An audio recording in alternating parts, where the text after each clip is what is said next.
Assalamualaikum warahmatullahi wabarakatuh. Ibu Waalaikumsalam. Bapak yang saya hormati, salam kenal. Saya Hira, saya dari FKKMK. Tadi kita sudah mendengarkan bagaimana Pak Yuri bercerita dengan, ya kita bisa membayangkan bagaimana perjuangan beliau sehingga akhirnya punya sistem yang baik. Saya akan tunjukkan sistem yang sudah ada, yang kami punya, tanpa saya harus bercerita bahwa itu prosesnya bisa seperti itu panjang, itu ya. Kemudian karena kemarin Pak Rim tuh ngendiko dibuatkan slide, maka saya buatkan slide. Bukan apa-apa, karena saya tidak pintar cerita seperti Pak Yuri, sehingga saya akan bercerita dengan gambar. Mohon izin ya.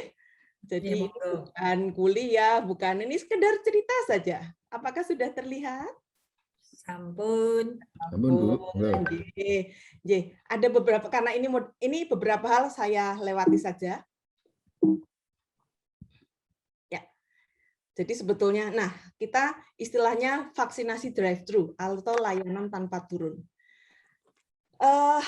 Kita sudah punya standar bahwa layanan vaksinasi itu ada dulu pakai sistem 4 meja ya, meja 1, meja 2, meja 3, meja 4. Dengan drive-thru itu semua tetap kita jalankan. Tidak ada yang berubah. Tidak ada yang berubah, hanya memang ada sedikit modifikasi. Dan saya sangat setuju dengan apa yang disampaikan oleh Pak Yuri, bahwa perencanaan yang baik itu sangat menentukan keberhasilan. Nanti akan kita lihat bersama-sama. Jadi apa yang kami kerjakan sebetulnya hampir sama dengan yang dikerjakan oleh Pak Yuri, hanya bedanya ini adalah layanan tidak turun. Artinya yang pakai motor ya tetap di motor, yang pakai mobil tetap di mobil, dan jangan lupa kami juga menerima ada yang bersepeda, ada yang jalan kaki, mereka tetap mengikuti alur. Jadi seperti tadi ini sekedar secara umum, jadi pintu masuk, nanti di pintu masuk itu biasanya sudah kita buatkan jalur. Mereka yang mau vaksinasi harus terpisah dengan mereka yang punya kegiatan yang lain. Makanya kalau di FKKMK itu kan jalur langsung dibagi 2. Sehingga yang mau vaksinasi ke kiri, yang tidak ke kanan. Dan GSP memang satu lokasi yang sangat ideal untuk itu. Karena tempatnya luas, kalau terjadi luberan antrian, maka dia hanya masuk ke boulevard. Kalau yang di FK kan akhirnya masuk depan itu, di depan Sarjito, itu pas awal-awal nih Bu pasti.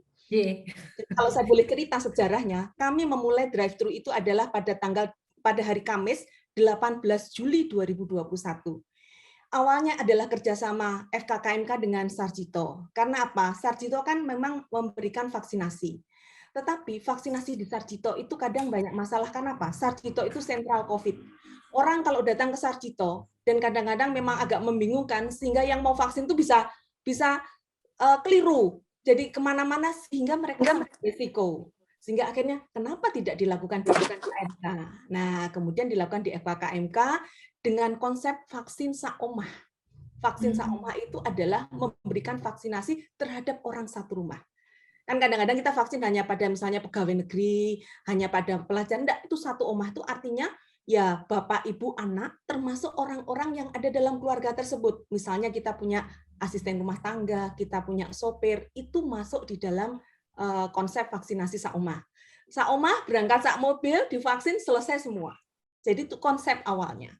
Nah, kemudian ini berkembang seperti ini ya, pintu masuk, kemudian pos 1 verifikasi, pos 2 vaksinasi, pos 3 observasi, saya akan tunjukkan lebih.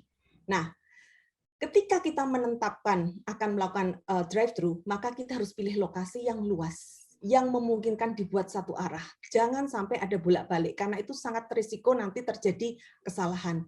Sehingga kami bisa menunjukkan seperti ini yang di Fakultas Kedokteran, itu nanti masuk dari depannya itu ya, yang Madliyah Islamic Center, kemudian berputar seperti ini, keluar, kemudian keluar lagi. Ini dibuat 2 jalan. Ada pengatur sehingga relatif tidak akan terganggu. Di GSP lebih ideal lagi. Dia masuk ke sini, kemudian di sini verifikasi, disontek di sini, menunggu di sini observasi 15 menit, ke utara bablas langsung ke Jalan Kaliurang. Ini sangat ideal. Sehingga Pak Yuri, saya kira kalau kita berbicara tentang kecepatan, target kami dan selama ini sudah berjalan adalah 500 per jam. Sehingga kami kalau mengalokasikan 3.000, itu nanti pelaksanaannya adalah jam 8 sampai jam 1. Terima kasih tadi Bu Anggi sudah keren, Bu. Keren. Betul, insya Allah bisa jalan seperti ini dan kami sangat terbuka. Misalnya ini dinilai cukup baik untuk bisa di cloning, bisa dilakukan di tempat lain dengan terbuka, kita sangat bisa membantu. Nah, yang penting pertama adalah penyiapan tim. Kami punya tim medis, petugas vaksinator, dan observer KIPI. Ini adalah dokter, adalah nurse, karena memang beda, vaksinasi drive-thru itu mereka melakukan vaksinasi sambil berdiri. Artinya apa? Orang-orangnya harus kuat. Dia berdiri dari jam 8 sampai jam 1. Dan kita persiapan mulai jam 7. Walaupun saya sediakan kursi juga, tetapi dia fisiknya harus kuat. Sehingga memang ini yang kita rekrut adalah dokter-dokter muda, kemudian nurse yang sudah lulus, tetapi mereka sudah punya STR dan sudah kita training. Jadi saya saat ini menjadi semacam manajernya mereka, sehingga kalau misalnya hari ini menugaskan ke GSP berapa, kemudian ke JEC ada permohonan berapa, ke Condong Catur berapa, itu saya buat list, kemudian masing-masing punya koordinatornya, dokter ada koordinatornya, nurse ada koordinatornya, saya tinggal bilang, dikirim ini. Mereka mengorganisir sendiri. Jadi ini adalah salah satu kekuatan kita di mana kita mengkoordinir, kita punya mungkin sekitar 70-100 petugas seperti ini. Nah, asik, saya tinggal hubungin Ibu Hera aja nih nanti ya Bu ya. Nah, yang kedua, yang juga tidak kalah hebatnya adalah tim farmasi. Terima kasih Bu Endang. Ini adalah tim farmasi, Bu Ika, ada ini dari teman-teman dari farmasi, dari Pak Prof. Stabibi juga ada, beliau langsung turun ya. Jadi ini sistem yang memang perlu kita tiru. Tim farmasi itu akan bertanggung jawab terhadap penyediaan vaksin, mulai dari ngambil vaksin, misalnya di Depkes, di Dinkes, atau di TNI, itu mereka yang ngambil, kemudian yang bertanggung jawab terhadap cold chain. Jadi vaksin karier segala disiapkan oleh Bu Ika dan teman-teman, mereka seperti tadi disampaikan oleh Pak Yuri, ini adalah ide yang memang kita lakukan dari tanggal 18 Juli. Jadi sudah dispeti dulu, ini memang idenya awalnya dari situ, jadi disiapkan dulu. Tetapi penyiapan itu tidak akan merusak vaksin. Karena apa? Disiapkan di dalam kontainer dengan suhu yang ada aspek di situ, bukan tapi aspek sehingga memang bisa dijaga stabilitasnya. Nah, kemudian tim PICARE, tim input PICARE. Oh ya, tadi untuk vaksinator saya selalu mengalokasikan, kalau kita bekerja untuk 3.000, saya akan mengalokasikan 30 petugas vaksinator. Biasanya Bu Ika kalau 3.000 itu akan menyiapkan 10 orang dari petugas farmasi. Kemudian ini penginput data PICARE. Kami punya target hari ini bekerja, maka hari ini input data pada PICARE harus selesai. Sehingga seperti kegiatan di GASP untuk 3.000 itu biasanya kami mengalokasikan 35 peserta. 35. Ini adalah para mahasiswa kita yang kita rekrut. Kita rekrut mereka membantu kita. Kemudian sama seperti yang tadi disampaikan oleh Pak Yuri, salah satu kekuatan kita adalah di data. Jadi di dalam drive-thru ini kita sudah membuka link. Memang tadi seperti disampaikan Pak Yuri, link itu kalau dibuka dan di-share kemana-mana, maka resikonya semua orang akan masuk. Nah, karena kami kebetulan di UGM, dan ini memang prioritasnya adalah pertama untuk warga UGM, mahasiswa UGM, kami bisa memprotek dengan SSO, sehingga tidak semua orang bisa masuk. Itu adalah salah satu cara kita. Nah, kemudian data masuk, screening nanti saya akan tunjukkan. Tetapi saya hanya ingin mengatakan bahwa tim IT, tim data itu sangat penting. Kemudian sistem yang bagus itu akan sangat mendukung kelancaran proses ini. Selain itu, tim pendukung yang lain, sopir ambulan, petugas antrian, petugas-petugas yang lain itu juga sangat mendukung. Nah, ini yang tadi sama seperti dilakukan oleh Pak Yuri, bahwa persiapan sebelum pelaksanaan. Yang pertama adalah pendataan sasaran. Kita harus menentukan siapa yang mau kita vaksin. Untuk saat ini yang periode 1 sampai 20 September 2021, dengan menggunakan vaksin TNI, kami mendapatkan mandat dari Depkes, dari Dinkes Sleman, untuk meningkatkan cakupan pelajar di wilayah Sleman. Jadi kami membuat seperti ini, membuat link, kemudian kita berkoordinasi dengan sekolah-sekolah meminta siswa itu untuk mengisi link tersebut. Jadi link ini, G-form ini, kita gunakan sebagai salah satu bentuk screening. Jadi screening, mereka mengisi, kemudian data masuk ke kita, maka kita akan melakukan screening. By system kita akan bisa melihat datanya seperti apa, sehingga di situ kita menentukan dia eligible atau tidak eligible.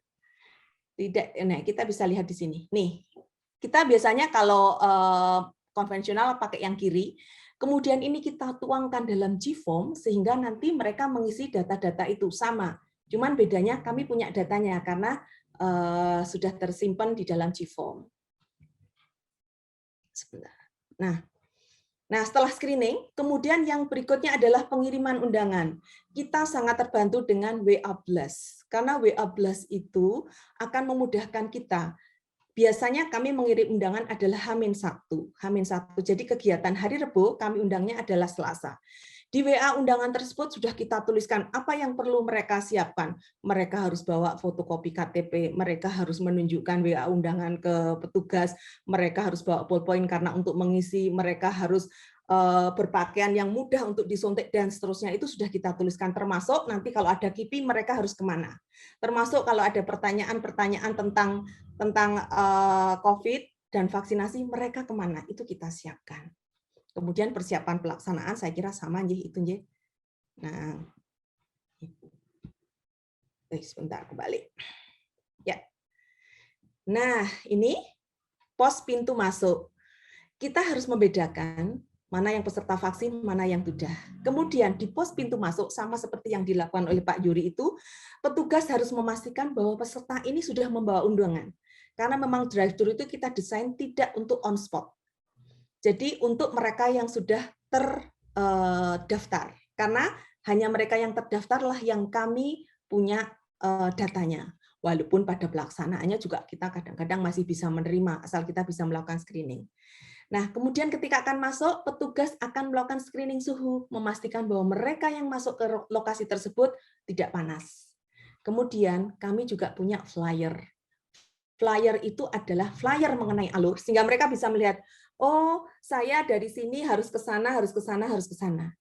Dibuat bolak-balik, yang satunya lagi adalah tentang informasi tentang KIPI. Jadi kadang-kadang sambil menunggu, mereka sambil bisa melihat-lihat, sambil membaca-baca. Nah, ini. Sudah masuk kan? Tadi sudah masuk itu petugasnya sudah memastikan bahwa yang masuk adalah mereka yang terundang. Karena undangan itu satu orang satu. Jadi kalau dalam satu keluarga ada 4, maka harus ada 4 undangan.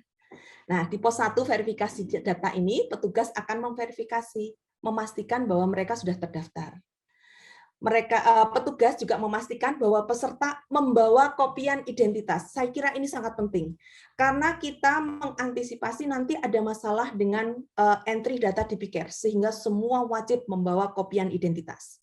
Dan kopian identitas itu nanti seandainya sampai, aduh maaf kami lupa nggak fotokopi. Biasanya di sini kami sediakan printer sehingga itu kita fotokopi. Supaya nggak usah dulu kalau awal-awal nggak mau fotokopi, balik fotokopi dulu. Itu kelamaan sehingga akhirnya sudahlah paling juga tidak akan banyak sekali. Kemudian petugas itu akan mengecek. Nah ini kami sudah menggunakan gadget. Dia akan menunjukkan, ini WA saya nomor segini. Kemudian petugas membuka aplikasi, masukkan klik, sudah cocok namanya, kemudian klik, by system semua akan data, oh peserta ini sudah datang. Sehingga kita bisa tahu, jam 9 sudah berapa yang datang, kita akan tahu, real time. Kemudian petugas akan bertanya, yang mau suntik berapa orang? Nah ini ada tulisan, ini bukan urut nomor 1 ya, ini artinya yang ada di motor ini hanya ada 1 yang akan vaksin. Kalau pakai mobil akan lebih jelas sekali karena kita tanya berapa yang mau vaksin? 2, nanti kita tempeli 2. 3, kita tempeli 3. Sehingga dari jauh vaksinator sudah tahu, oh di mobil ini 3 orang, mereka sudah langsung bersiap. Kemudian juga kami bagikan kartu vaksin di pos 1 ini. Kartu vaksin dibagi dan biasanya untuk mempermudah kami di kartu vaksin itu sudah kami cap tanggal, cetok. Sudah kami cek lokasi, cetok sehingga rapi dan tidak perlu ada acara tulis-menulis. Sudah ada. Kemudian nanti baru badge ada di belakang. Nah, kemudian pos vaksinasi. Di sini dilakukan screening ulang. Tadi screening pertama adalah berdasarkan Gform. Screening yang kedua adalah ketika di pos vaksinasi. Nah, ini terima kasih Kanjeng Gusti ini selalu rawuh dan memberikan support pada kami. Nah, jadi vaksinator akan bertanya apakah sehat hari ini, ada COVID, ada apa namanya komorbid. Jadi memang ngomongnya harus lumayan ini, satu orang jatahnya 100. Nah, kemudian setelah vaksinator melakukan screening dan memastikan bahwa kondisinya layak untuk vaksin, dia akan memvaksin. Kami secara umum tidak melakukan pemeriksaan tekanan darah. Kami melakukan screening berdasarkan G-form. Tetapi kadang-kadang sampai sini bilang, saya tensinya tinggi. Sehingga kadang-kadang mereka yang seperti itu kami minta duduk dicek ulang. Kalau tensinya masih baik, bisa divaksin, langsung divaksin. Kalau tensinya tinggi, maka biasanya kami tunda. Nah, supaya mereka tidak kecewa, biasanya fotokopian akan kami koleksi, kemudian di situ kami tuliskan, kita akan undang seminggu lagi. Jadi itu adalah fasilitasi kami, seminggu lagi diundang. Jadi mereka yang sampai ke tempat vaksinasi ini tertolak karena alasan apapun, maka kodenya adalah kita tunda, kemudian nanti akan kita undang pada jangka waktu tertentu. Misalnya dia COVID masih butuh waktu sebulan lagi, oke, sebulan lagi nanti kami undang. Jadi itu menjadi catatan tim data kita.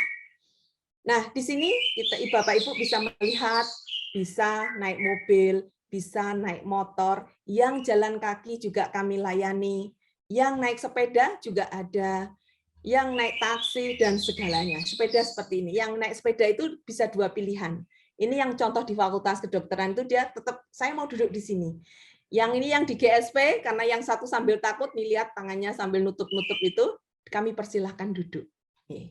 Mungkin Bapak Ibu bertanya, ini gimana? Apakah memang di tempat terbuka? Ya, memang di tempat terbuka. Pada kondisi-kondisi tertentu kita bisa memakai apa namanya? Kalau orangnya pingin biasanya kadang kita bisa masuk. Jadi saya mau di tempat yang lebih tertutup, oke, kita parkir dulu, kemudian kita fasilitasi. Kalau di sini ya masuk di sini, kalau di GSP akan masuk ke ruangan. Tapi rata-rata permintaan seperti itu tidak banyak. Nah, setelah divaksin, maka vaksinator akan memberikan tanda tangan pada kartu vaksin. Bu Endah, Bu Hera, nyun sewu waktunya nggih. Oh ya, oke. Situ kemudian, nah setelah itu, nah ini observasi. Jangan lupa kita harus menyediakan mini hospital. Observasinya adalah seperti ini, 15 menit. Ada yang menunggu di motor, ada yang menunggu di mobil, sehingga mereka harus mengatur antrian seperti itu. Nah, ini adalah keunggulan dan keterbatasan. Keunggulannya pasti mencegah kerumunan, meminimalkan risiko penularan, memperpendek waktu antrian. Sekarang kita targetnya, kalau tidak ada kemacetan seperti itu, rata-rata 30 menit sudah selesai. Dan untuk memperpendek waktu antrian itu, kami mengundang sudah sesuai dengan jamnya. Jadi, supaya mereka datang sesuai dengan waktu yang sudah kita tentukan. Kecepatannya insya Allah bisa 500 per jam. Biaya kalau kita hitung pasti akan lebih murah karena tidak perlu nyewa kursi, tidak perlu nata segala sesuatunya. Kita hanya bukit halaman yang luas. Keterbatasan, nah ini tidak disarankan untuk peserta yang membutuhkan screening yang ketat. Kemudian berkebutuhan khusus dan ibu hamil biasanya tetap kita berikan konvensional, dan salah satu yang mengganggu adalah kalau hujan. Nah, itu agak repot. Tetapi vaksinasi pertama di GSP 31 Juli waktu itu sempat hujan, jadi mereka ya kemudian ada yang pakai mantel. Kebetulan tempat untuk vaksinasinya cukup luas, jadi nggak masalah. Saya kira itu yang ingin saya sampaikan, hanya mengingatkan saja bahwa vaksinasi itu hanya salah satu strategi penanggulangan COVID. Sehingga tidak boleh kemudian setelah vaksinasi berkumpul-kumpul bersama dan sebagainya. Terima kasih, itu yang ingin saya share dari pengalaman kami pada saat mengelola drive-thru. Apakah prosesnya begitu mulus sampai segitu? Oh tidak, setiap kali selesai kami melakukan evaluasi, melakukan perbaikan sehingga akhirnya bisa berjalan seperti itu. Matur nuwun untuk perhatiannya, mohon maaf agak sedikit panjang. Terima kasih, saya kembalikan. Assalamualaikum warahmatullahi wabarakatuh. Waalaikumsalam warahmatullahi wabarakatuh.